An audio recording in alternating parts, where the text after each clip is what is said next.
बोलो जयकारा बोल मेरे श्री गुरु महाराज की जय। सभी गुरुमुख प्रेमियों से सप्रेम जय सच्चिदानंद। वचन संतों महापुरुषों के बड़े सीधे और सरल हुआ करते हैं और कुछ और भी सरल बनाने के लिए हर संभव प्रयास संतों महापुरुषों का होता है कि हमें समझ आ सके कि हमारा हर कदम जो है किस प्रकार से आगे बढ़ते हुए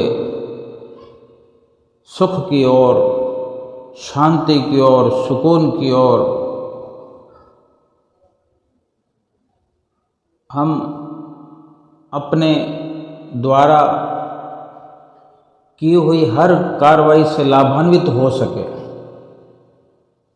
अपने आप हमें ये जागृति नहीं है, क्योंकि जागृति लाने का मिशन संत महापुरुष लेकर आए हैं। उनके जीवन का इस संसार में अवतरित होने का मिशन केवल और केवल यही है कि हमारी जागृति पैदा करवा करके, हमें जागृत करके हमें भक्ति के मार्ग पर चला देना चाहते हैं संत महापुरुष। वचन है, सुमिरन लगन लगाए के मुख से कछु ना बोल, बाहर के पट बंद कर अंतर का पट खोल। शब्द तो सरल हैं, लेकिन इस सरलता के अंदर भी उलझन है, क्योंकि मनुष्य जो है, हम जीव जो हैं, इस संसार की रंगीनियों में उलझे हुए होने के कारण सीधी सीधी सरलता वाली वाणी पर भी अमल नहीं कर पाते। अमल तो समझने में भी मुश्किल है, और समझ में आ जाए तो उस पर अमल करने में मुश्किल है। कुछ न कुछ जटिलता हमारे मन की है, और कुछ जब तक मार्गदर्शन नहीं मिलता तब तक अपने बुद्धि कौशल से ये सफलता संभव नहीं है। क्योंकि चिरकाल से हमारा जो संबंध है माया से बना रहा है, और माया के संबंध में रहने से, माया के जुड़ाव में रहने से हमारी चित्त वृत्तियां जो हैं वो मायावी संसार में रच पच गई है। इस जीवन में इतनी उम्र हो जाने के बाद लगभग ये जन्म पूरा सा हो गया है, पूरा ही हो गया है।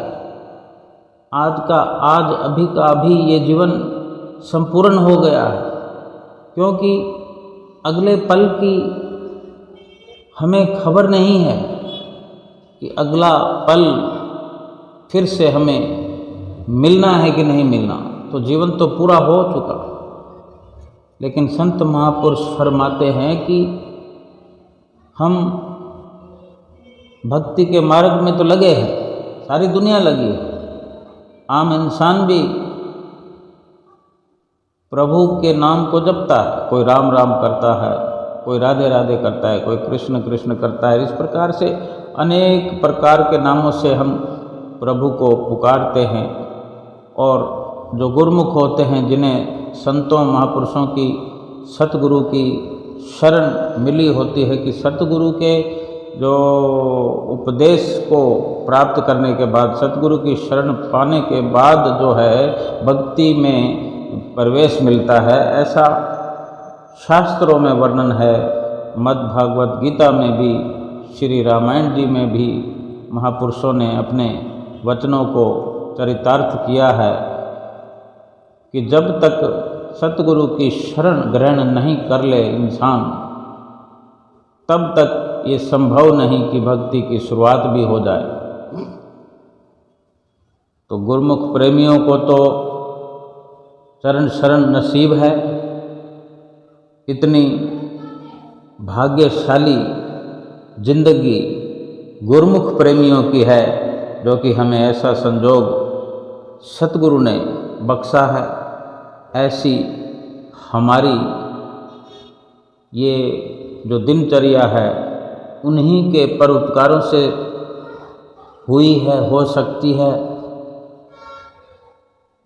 महापुरुषों ने अपने वचनों में फरमाया कि सुमरन लगन लगाए के मुख से कछु न बोल, कि सुमरन जो करते हैं, भजन अभ्यास के लिए हमें कहा भी जाता है, तो महापुरुषों का इशारा है कि मुख से कछु न बोल। जब बोलने की स्टेज से, बोलने के स्टेप को पार करते हैं और ये बाहरी तौर से जो इस प्रकार की प्रवृत्ति बनी रहती है, बाहरी नज़रिए से जब तक सुमरन जाप वगैरह शब्दों की शब्दावली का उच्चारण जिह्वा से होता रहता है, ये शुरुआती तौर पर बहुत अच्छा है। लेकिन जो सीधे सीधे संत महापुरुष अंदर की ओर इशारा कर रहे हैं, वही इन वचनों में है कि सुमरन लगन लगाकर ऐसे करो कि मुंह से कुछ बोलना न पड़े। और ये अंतर की ओर अपना सफ़र शुरू करने के लिए बाहर से दरवाजे बंद करने पड़ेंगे। बाहर के पट बंद कर, जब तक बाहरी दरवाजे बंद नहीं करेंगे, जैसे आँख, कान, मुख, इनको बंद करेंगे, तभी अंदर का दरवाज़ा खुल सकता है, खुलता है। और फिर अंतर्मुखी कार्रवाई, अंतर्मुखी हो करके, अपनी सुरती को अंतर्मुखी करके भजन सुमरन की जो शुरुआत होती है, फिर उसमें सफलता मिलती है। अब बाहर के जो पट बंद करने हैं, जो दरवाजे बंद करने हैं, इसके लिए भी जब तक संतों महापुरुषों का इशारा नहीं मिलता, समझ नहीं मिलती, तो नहीं आगे बढ़ा जा सकता। आँखों को बंद करना होता है, आँखों को बंद करके अंदर की आँख की ओर बढ़ना होता है, उसको खोलने का प्रयास करना होता है। क्योंकि अंदर की आँख को इसलिए खोलना होता है कि अंदर हमको रहना है। जिस प्रकार हम सीधे से समझें कि हम बाहर से कहीं आते हैं, घर से बाहर जाते हैं, ताला लगा कर जाते हैं, फिर 2 घंटे बाद, 4-6 घंटे बाद या 2 दिन बाद जब हम आते हैं, एक बाहर का दरवाज़ा अलग होता है, फिर उसके बाद अंदर का दरवाज़ा अलग होता है, फिर आगे और जितना बड़ा मकान हो, यानी बाहर का एंट्री गेट अलग से होता है, फिर अंदर एक और अलग से गेट होता है। 2 तो होते ही होते हैं, और अधिक चाहे जितना बड़ा होगा, फिर आगे ताले लगते चले जाएंगे। यानी जब बाहर से आकर हम अंदर, घर के अंदर प्रवेश करते हैं, दरवाज़ा खोलकर अंदर, पहला दरवाज़ा जो है वो बाहरी है, वो खुला हुआ है। अंदर प्रवेश करने के लिए वो बाहरी दरवाज़ा बंद करना पड़ेगा।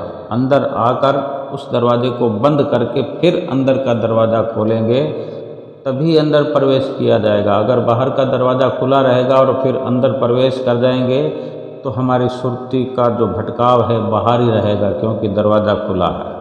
सर्वप्रथम ये है कि बाहर का जो दरवाज़ा है उसमें से प्रवेश करते हुए, उसमें से प्रवेश करके अंदर के दरवाजे को खोलना है तो तुरंत पहले बाहर के दरवाजे को हम बंद करते हैं, फिर दूसरे 2 नंबर दरवाजे की ओर बढ़ते हैं, उसको खोलकर फिर अंदर प्रवेश कर जाते हैं, फिर निश्चिंत हो जाते हैं, क्योंकि बाहर जो है हमने दरवाज़ा बंद कर दिया है, ताला लगा दिया है, किसी प्रकार की कोई आवाज़, ध्वनि, कोई संपर्क सब बंद हो जाते हैं।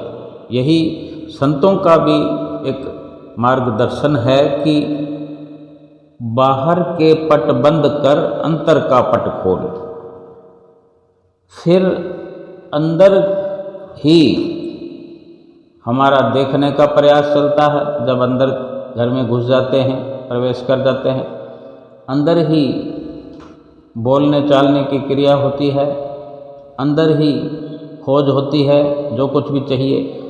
जब तक अंदर प्रवेश नहीं किया था, हम कहीं बाहर थे तो बाहर कुछ ढूंढ रहे थे, कुछ खरीदने गए थे तो बाज़ार में कुछ ढूंढ रहे हैं, ये चाहिए, वो चाहिए, यहाँ मिलेगा, वहाँ मिलेगा, वो बाहरी कार्रवाई होती रही। जब हम अपने घर में, जो कि निजी तौर पर हमने अपना निवास बना रखा है, उस निवास में पहुँचते हुए फिर बाहर का दरवाज़ा इस प्रकार से बंद कर देते हैं कि अभी काफ़ी समय तक, 4-6 घंटे तक या 12 घंटे तक हमने फिर इस बाहर के गेट को खोलकर बाहर नहीं जाना है, अंदर ही रहना है। तो निश्चिंत होकर जब तक वहाँ अपना डेरा नहीं लगाते हैं, निश्चिंत होकर वहाँ पर उसमें अपनी सुरती नहीं लगाते हैं, तो अंदर का आनंद भी नहीं आएगा। बाहर की अगर विचारधारा को लेकर अंदर वो चलता रहेगा तो अंदर का आनंद नहीं लेंगे। क्यों?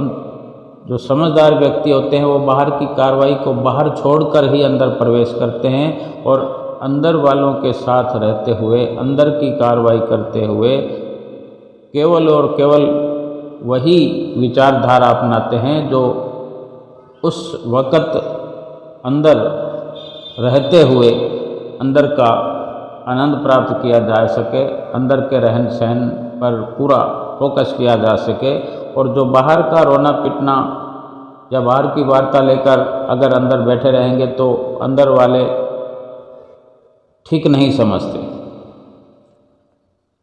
इसी प्रकार अंदर प्रवेश हम करते हैं तो लाइट भी होना ज़रूरी है। जैसे जैसे आगे बढ़ते जाते हैं, जिस कमरे में भी जाएंगे प्रकाश करेंगे, जिस वस्तु को भी देखना है प्रकाश के अंदर हम देख पाएंगे। हमारा जितना भी वो वहाँ का अंदर का वातावरण है और हमारी जितनी भी कार्रवाई है प्रकाश के अंदर होगी। बाहर देखने का नज़रिया हमारा अलग था, अंदर जो हमने कदम रखा तो बाहर और अंदर के नज़रिए में फ़र्क हो गया, चलने फिरने में फ़र्क हो गया। बाहर किस प्रकार सफ़र करके आए थे, अंदर जो सफ़र हम करते हैं, अंदर आने के बाद में बिल्कुल अपने कदमों को सुरक्षित धीरे धीरे और धीरे धीरे ही आनंद लेने का प्रयास करते हैं। ये एक उदाहरण है। इसको संतों महापुरुषों ने अपने शरीर रूपी घर से जोड़ा है कि जब सुरती बाहर मुखी है, उसको बाहर से समेटकर सुरती को अंतर्मुखी करना है तो बाहर के जो दरवाजे हैं, आँख की जगह जो आँख है, इसमें कई बाहरी दरवाजे हैं। आँख को बंद करना आवश्यक है क्योंकि आँखों के द्वारा संसार प्रवेश करता है। आँखों को बंद कर दिया जाए। कानों से बाहर का ध्वनि, बाहर की ध्वनियाँ सुनाई देती हैं जो अंदर की ध्वनि को सुनने नहीं देती। कानों को इसलिए बंद करना जरूरी है, मुख को इसलिए बंद करना जरूरी है कि जो वृत्ति हमारी, सुरती हमारी बाहरी वातावरण में फैल करके बाहर जो वातावरण, जो वार्ता चलती रहती है, वो अंदर एक गुप्त और गुम, मुंह को बंद कर दिया, जबान को बंद कर दिया, फिर बिना बोले ही बिना जुबान के बोलना है, उच्चारण करना है, बिना आंख खोले ही देखना है। ये अंदरूनी सब कुछ हो रहा है। जब सुरती अंतर्मुखी हो जाती है, अंदर प्रवेश करने के बाद धीरे धीरे धीरे धीरे आंख कान मुख ढांप के नाम निरंजन ले। अंतर के पट तब खुले जब बाहर के पट दे। अंतर के दरवाजे ही तब खुलते हैं जब बाहर के दरवाजे बंद कर दिए जाते हैं। आँखों को, कानों को, मुख को बंद करके भगवान का नाम लेने की जो शुरुआत होती है, सुरती को अंतर्मुखी करके, वो भीतर हमारी सुरती को एक ठहराव प्राप्त करना होता है।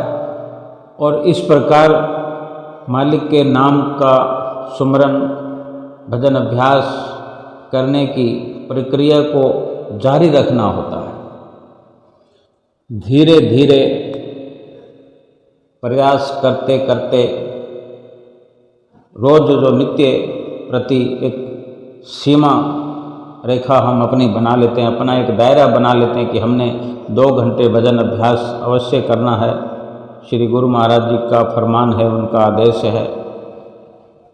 तो 2 घंटे के लिए हम निश्चित कर देते हैं कि ये समय जो है हमारे अंदर रहने का, हमने अपनी सुरती को पूर्ण तौर से अंतर्मुखी बनाना है।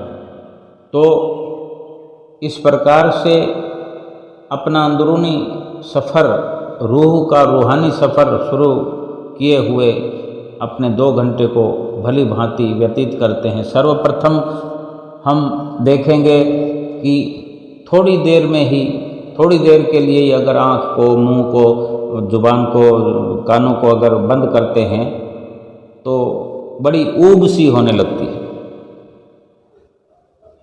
एक बोरियत सी होने लगती है। क्यों कि नित्य प्रति बाहरी तौर पर भजन कीर्तन करते हैं, जोर जोर से बोलना, जोर जोर से उच्चारण करना, किसी भी प्रकार से वो अपनी जगह ठीक है। लेकिन वो सब करने के बाद में एक ये जो है एग्ज़ाम के स्तर पर, परीक्षा के स्तर पर और एक बहुत बड़ी सफलता के स्तर पर ये अंदरूनी शुरुआत संत महापुरुष करवाते हैं। जिनको संतों महापुरुषों की शरण मिली है, गुरुमुख प्रेमियों को ही ये समझ होती है, ये खबर होती है कि असली जो कमाई है वो अंदर की है। असली जो कमाई है सुरती को अंतर्मुखी करने से होती है। असली जो कमाई है वो आत्मिक स्तर पर होती है। भजन सुमरन करने से जो भजन अभ्यास रूपी भजन सुमरन करने से जो रस मिलता है, जो आनंद मिलता है, वही जीवात्मा की खुराक है। जीवात्मा की जो भूख है वो भजन सुमरन से ही मिटती है। और इस प्रकार की समझ संतों महापुरुषों के साथ मिलती है। अब थोड़ी देर में ऊब होने लगती है तो हम अपना एक मेजरमेंट बना सकते हैं कि अगर हम अभी से शुरुआत कर रहे हैं, आज से शुरुआत कर रहे हैं, पहला ही दिन है, पहली शुरुआत है, तो हम 5 मिनट से शुरुआत कर सकते हैं। मन को बड़े प्रेम से, बड़े आसानी से, सरल तरीके से अपने वशीभूत करना है तो बड़ा सरल रास्ता अपना सकते हैं।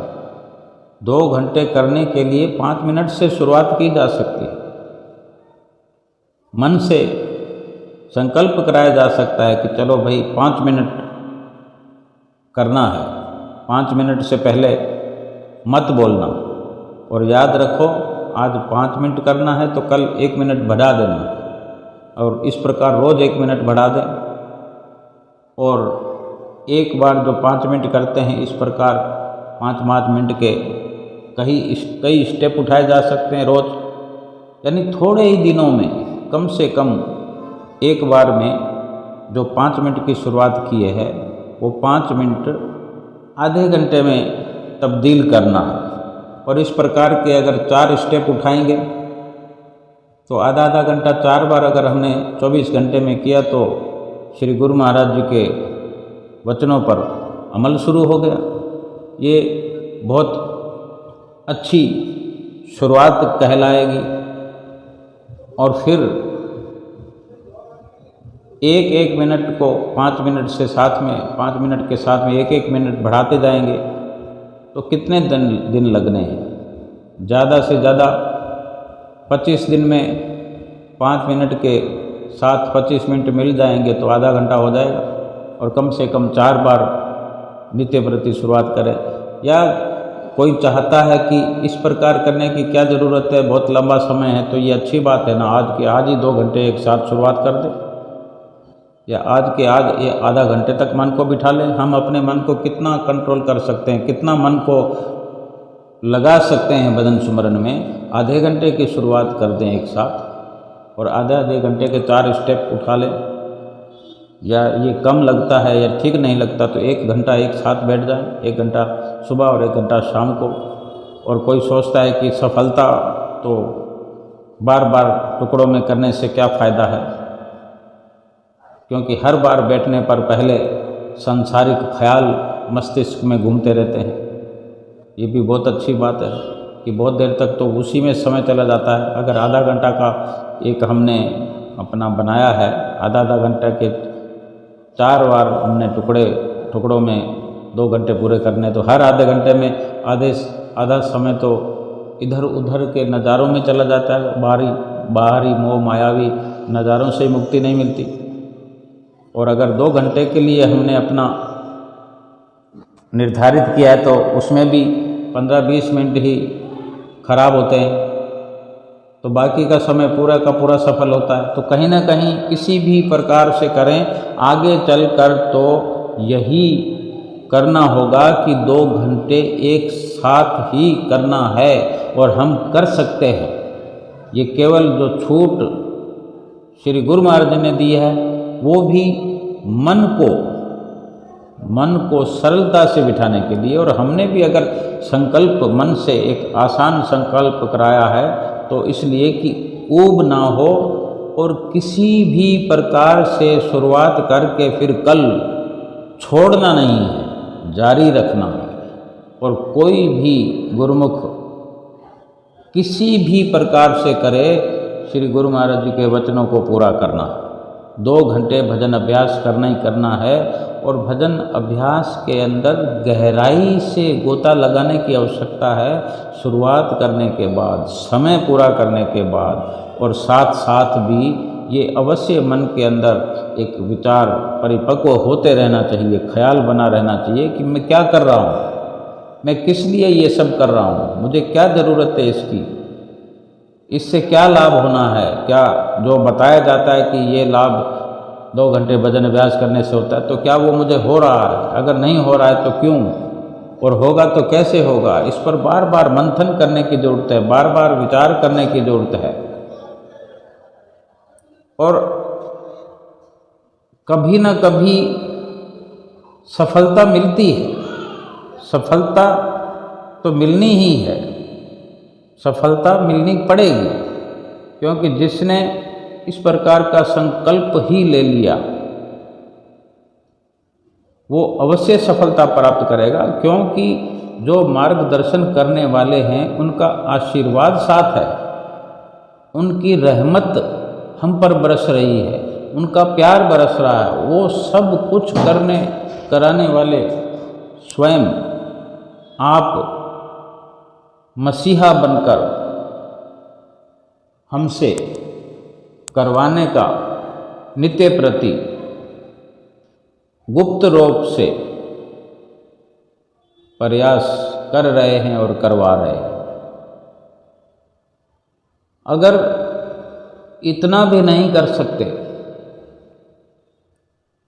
ये अपने आप में बहुत बड़ा विचार होना चाहिए कि क्या हम इतना नहीं कर सकते।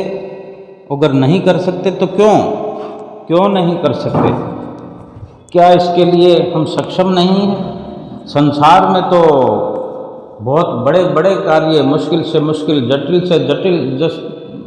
से जटिल प्रश्न हल कर देते हैं, जटिल से जटिल कार्य करते हैं, जिसमें शरीर की थकान हो जाती है, मन उपराम हो जाता है, फिर भी लगे रहते हैं, क्योंकि हमने ज़रूरी समझ लिया कि ये हमारे लिए ज़रूरी है। भजन अभ्यास को भी जिसने ज़रूरी समझ लिया है, जिसने संतों महापुरुषों के फरमान को सिरोधार्य कर लिया है, आज्ञा को अपने शीश पर रख लिया है, शीश पर धारण कर लिया है, यानी इतना जरूरी जिसने समझा, जिस प्रकार संसार के कार्य जरूरी समझ के हर हाल में करने ही पड़ते हैं। संसार में जीवन व्यतीत करते हुए हम घर से जैसे निकलते हैं नित्य प्रति, घर की ज़रूरत की जो वस्तुएं होती हैं किसी भी वस्तु के लिए जिक्र होता है कि आज ये सामान घर में लाना है, इसकी बहुत ज़रूरत है, और ये वस्तु तो बिल्कुल ही ख़त्म है, ये ना होगी तो फिर आज का अगर कोई भी आइटम नहीं है घर में, घी नहीं है, तेल नहीं है, या मिर्च नहीं है, चीनी नहीं है, तो उसका हवाला कितने बड़े आसान शब्दों में समझा के हमें घर वाले भेजते हैं कि अगर चीनी नहीं लाए तो फिर चाय दूध फीका पीना पड़ेगा, क्योंकि चीनी बिल्कुल नहीं है, एक चम्मच भी नहीं है। या फिर लाल मिर्च नहीं है तो सब्जी में लाल मिर्च की पूरी ज़रूरत होती है कि बिल्कुल एक चम्मच भी लाल मिर्च नहीं है, या एक चम्मच भी तेल नहीं है या घी नहीं है, सब्जी से वंचित रहोगे।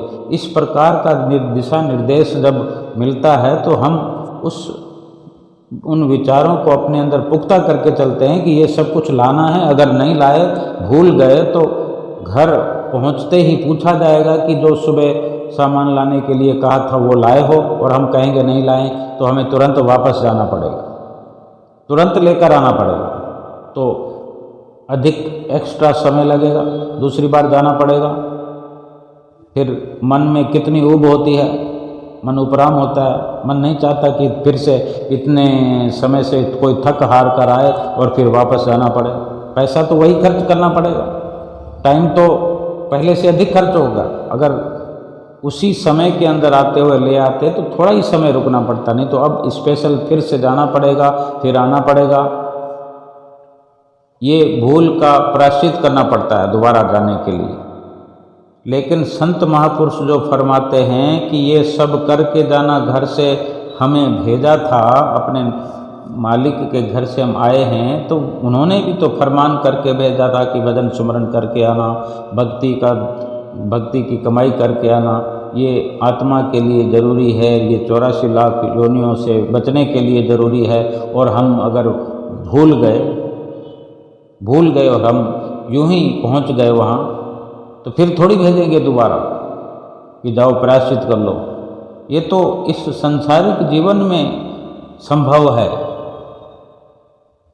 कि फिर से भेजकर या फिर से हम जाकर वो सामान ले आते हैं। हो सकता है हम रात को 12 बजे घर पे आते हों, तो हो सकता है कि फिर 12 बजे तो दुकानें बाज़ार खुला नहीं रहता, तो सुबह सुबह भी जाकर लाया जा सकता है। थोड़ा बहुत नुकसान उठाकर वो किया जा सकता है, थोड़ी देर भूखा रहा जा सकता है सब्जी के बिना या चाय के बिना, इतनी सी बात है। लेकिन जब इंसान इस दुनिया से जाएगा वादा खिलाफी करते हुए, जो कुछ लेकर जाना है साथ में वो साथ लिए बिना अगर जाएगा, तो फिर किसी भी कीमत पर दोबारा नहीं भेजा जाएगा कि अगर भूल गए तो कोई बात नहीं, अब जाकर ले आओ।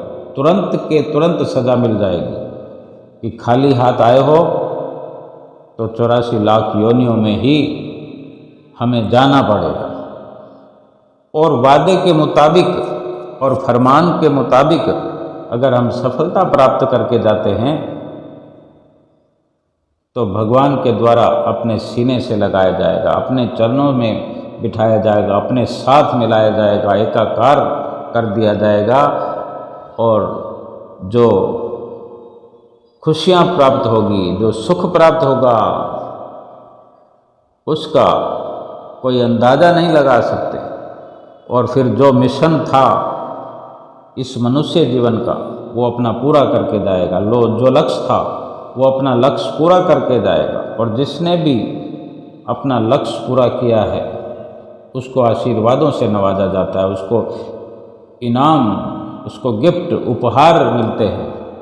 ये कितनी खुशी की बात है। और प्रायश्चित करने के लिए ये रहता वक्त है। हमें इस संसार में आकर केवल और केवल वही कार्य करना चाहिए, वही वस्तु एकत्र करनी चाहिए, उसी वस्तु के लिए रात और दिन प्रयास भी करना चाहिए। लक्ष्य बना करके अपना फर्ज समझते हुए चाहे संसार के सारे कार्य करें, संसार की सारी जो प्रक्रिया है उसको पूरा करें, लेकिन अपना मकसद जो है उसको भूलना नहीं है। याद रखना चाहिए कि हमने कौन सा वादा किया था, कौन से वादे पर हमें मनुष्य जन्म मिला था। हमने मांग करी थी कि प्रभु एक बार मनुष्य जीवन मिल जाए तो भजन भक्ति करके मैं अपने जीवन को सदा सदा के लिए संवार लूँगा, अपना लोक संवारूँगा, अपना लोक सुहेला करूँगा। इस वादे को हर वक्त याद रखना, और ये भी हर वक्त याद रखना कि कभी भी किसी भी वक्त इस दुनिया से जाना पड़ सकता है, कभी भी बुलावा आ सकता है। ये प्रभु ने कभी नहीं बताया कि तुम्हें इतने हजारों श्वास या इतने लाखों श्वास या इतने सैकड़ों श्वास देकर भेजा जा रहा है, या तुम्हें इतने दिनों की मोहलत दी जा रही है, या इतने घंटों की मोहलत दी जा रही है, इतने सालों की मोहलत दी जा रही है। हमें ना बताया है, ना ही ये लेखा जोखा किसी और को पता है जो वो हमें बता सकते हैं कि तुम इतने दिन के लिए आए हो, इतने दिन में व्यवस्था कर लेना। हमें हर पल ये याद रखना चाहिए कि हमने इस पल में अपनी व्यवस्था की या नहीं, और अगला पल जो मिलता है उसमें फिर से व्यवस्था करें, क्योंकि जो पिछले पल में जो हमने व्यवस्था की क्या पता वो पर्याप्त ना हो। अगर हो भी सही तो भी क्या है, अगर इस पल फिर से करेंगे तो एक आशीर्वाद और मिलेगा, एक शाबाशी और मिलेगी, एक उपहार और मिलेगा, तो कोई हर्ज थोड़ा ही है। अगर किसी को उपहार मिलते हैं तो हर कोई चाहता है कि अधिक से अधिक। हम देखते हैं कि स्कूल में पढ़ने वाले बच्चे हों या कोई खेल खेलने वाले, ओलंपिक खेल हों या किसी प्रकार के हों, तो हर बार वो चाहते हैं कि हम उपहार लेकर जाएं, और जिनको अधिक उपहार मिलते हैं वो अलमारी में करीने से सजा कर रखते हैं, लाइनों की लाइन लगा कर रखते हैं। कोई ऐसा नहीं सोचता कि मैंने पिछले साल उपहार प्राप्त किया था तो इस साल उपहार प्राप्त करने क्या जरूरत है, या पिछले महीने ये मौका मिला था, अवसर मिला था, तब उपहार मिला था, तो इस बार फिर खेलने का मौका मिलता है तो अब क्या ज़रूरत है, कोई दूसरा ले जाएगा। हर खिलाड़ी कोशिश करता है कि ये उपहार भी मैं ले जाऊं, इस बार भी मैं मेडल जीत के जाऊं। हर बच्चा जो सफलता चाहता है वो एक नंबर के लिए प्रयास करता है, 100% नंबर वो प्राप्त करके जाना चाहता है। कोई नहीं सोचता कि चलो कोई बात नहीं, 5 नंबर कम आ जाएंगे तो क्या। ऐसे जो बच्चे पढ़ने वाले होते हैं कि पास होना है, हो जाएंगे, 33% में पास हो जाएंगे, 35% में पास हो जाएंगे। इस तरह की विचारधारा से सफलताएं नहीं मिला करती। सफलता के लिए एक नंबर के लिए बाजी लगानी पड़ती है, और ये भक्ति परमार्थ का जो जीवन में जो मायने रखता है, ये इस जीवन के अंदर भक्ति और परमार्थ इस कदर मायने रखता है कि ये दोबारा मिलने का नहीं है। स्कूल में पढ़ने वाले बच्चे अगर फेल हो जाएं तो दूसरे साल में अधिक मेहनत कर सकते हैं, ट्यूशन लगाकर पढ़ लेते हैं, अधिक पढ़ाई करके भी अपनी भूल को सुधार सकते हैं। खेल खेलने वाले भी अगर चूक हो जाए तो अगली बार अधिक से अधिक प्रयास करके, रियाज करके वो अच्छे अव्वल तरीके से खेलकर वो मेडल जीत सकते हैं। लेकिन मनुष्य जीवन की बाजी को जो हार गया, मनुष्य जीवन में जो खाली हाथ चला गया, उसको दोबारा तो अवसर मिलना ही नहीं। जब जिस चीज़ की इतनी कीमत हो, जिस वस्तु को इतना कीमती बनाया हो उसके लिए कोई भी लापरवाही करना नहीं चाहेगा कि जब दोबारा अवसर ही नहीं मिलेगा फिर क्यों गफलत की जाए। हमको भी संत महापुरुष इसलिए समझाते हैं, अपने वचनों में फरमाते हैं कि यही है अवसर, यही है वेला, यही मौका है। बार बार चिताते हैं कि फिर समय मिलने का नहीं है, तो क्यों ना जो भजन भक्ति हम करते हैं उसको दिल की गहराइयों से करें, हार्दिक विशुद्ध प्रेम से, श्रद्धा से, संतों महापुरुषों की नज़दीकी में बार बार पहुंच करके ये एक लखता करें। इस प्रकार से कुछ आशीर्वाद हासिल करें, कुछ समझने की कोशिश करें कि संत महापुरुष क्या कहते हैं, उनके हर शब्द का राज क्या है, हर शब्द का मतलब क्या है, उनकी गहराई कितनी है।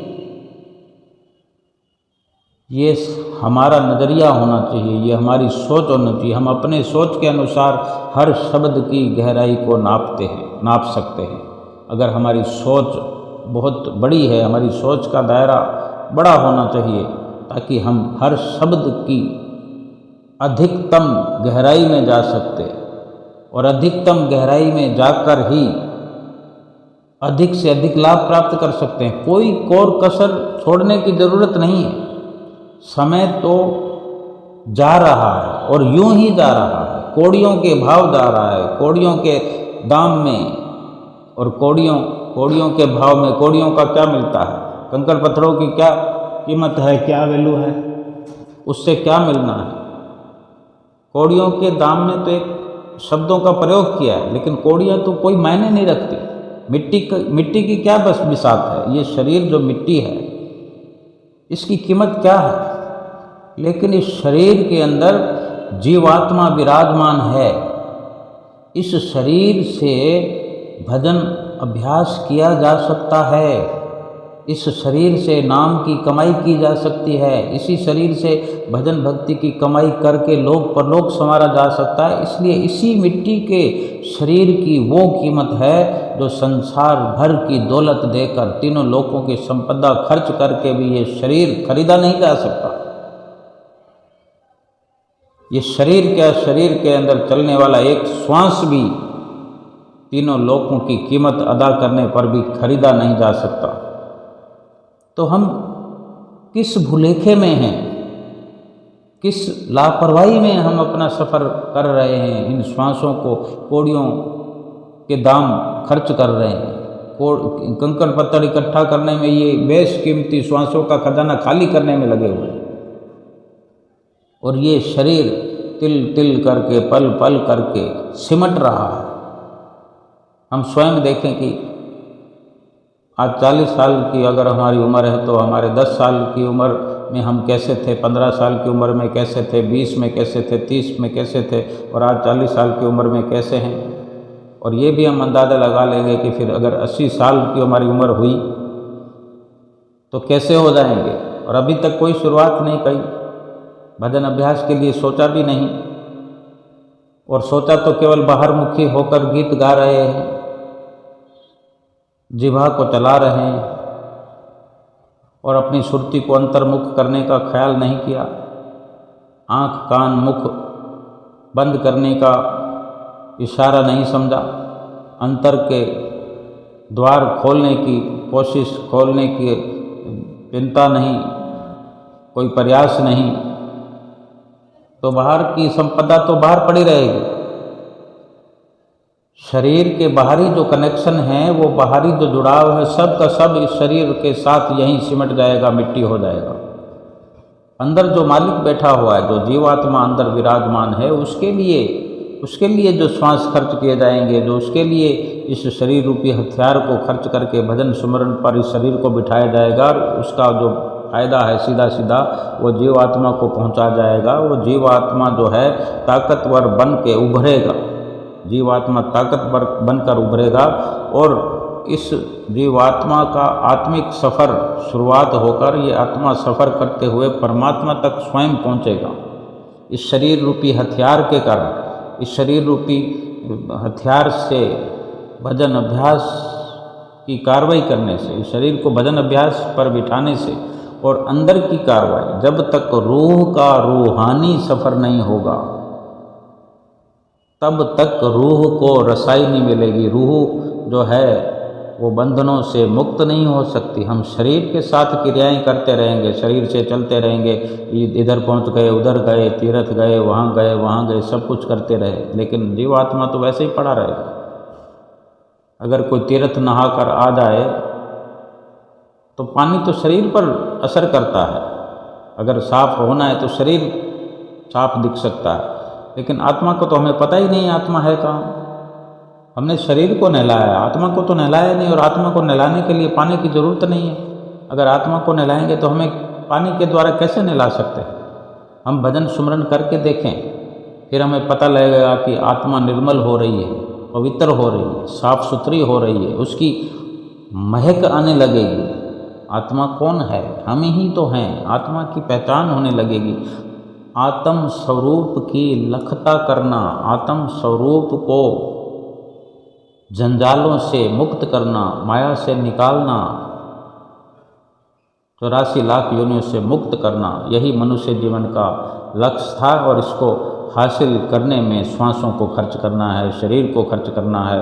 संसार के सारे कार्य व्यवहार करते हुए केवल और केवल श्री गुरु महाराज जी ने जो नित्य नियम बताए, वो जो 2 घंटे भजन अभ्यास बताया, वो ये गांठ बांध लें अगर अपने जीवन में कि ये तो करने ही करने हैं, चाहे संसारिक नुकसान इसके एवज में अगर कोई होता है तो हो जाए, लेकिन ऐसा हो नहीं सकता। जिन्होंने श्री गुरु महाराज जी की आज्ञा को सत्य सत्य करके माना है, उनके लिए नित्य नियमों की पालना करने के बाद जो समय बचता है, उसमें इस जीवन में रहते हुए इस संसार में तो बारे न्यारे होते ही हैं, और परलोक तो मुफ्त में ही सवेला हो जाता है। इसलिए इस प्रकार संतों महापुरुषों की रहनुमाई में चलते हुए, उनकी आशीर्वाद, उनके